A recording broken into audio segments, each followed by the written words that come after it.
Hala, Mary Ann, kinurot mo daw yung bata. Wala yung katotohanan. Hindi yun totoo. Masyado siyang gumagawa ng kwento. Okay. Mahilig siyang mag-chismis ng kung ano-ano. Minura mo rin daw ba yung bata? Hindi. Sino ba ako para murahin yung bata? Bata yan, kailangan pagsabihan ng tama. So, sino ba talaga ang nagrereklamo? Ikaw? Ako po. Ano ang nirereklamo mo, Mary Ann?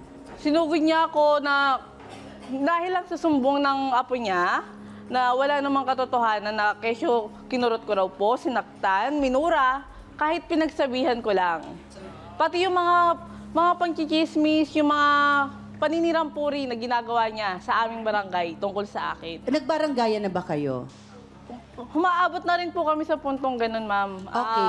Pero wala anong rin ginawa silbi. ng bata para pagsabihan mo? At pagbintangan kang kinurot at minura mo yung bata? Ano siya, ma'am umaakit sa mataas na, kunwari, tulad ng upuan. Hindi naman tama siguro tumayo ka sa upuan, lalo't alam naman natin na bata yun. Hayaan naman natin, mamaya madisgrasya yun, cargo mo pa yun eh.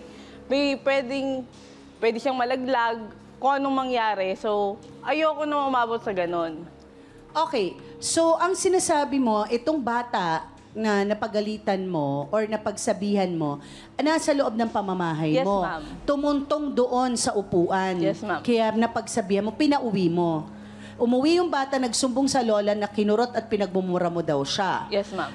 So, nakikinood ng TV? Opo. Si Nanay Beth din ba sa inyo? Oo, okay lang naman po sa akin pag napunta siya doon, makikinood, wala naman pong problema. Kapag may Okay. pagkain, inaalok ko siya ng maayos, Oo. pinapakain ko siya sa bahay. So, sinasabing nakikinood siya ng TV sa inyo, nakikikain siya minsan. Opo. Eh, bakit naisip mo na sinisiraan ka?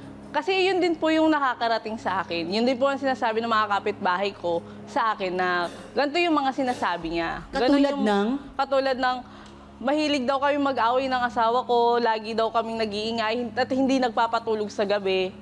Totoo ba yan? Wala naman po katotohanan yung mga yon. Pero yung sa problema po namin mag-asawa, usually normal naman po may problema ang mag-asawa pero hindi na ho niya kailangan panghimasukan.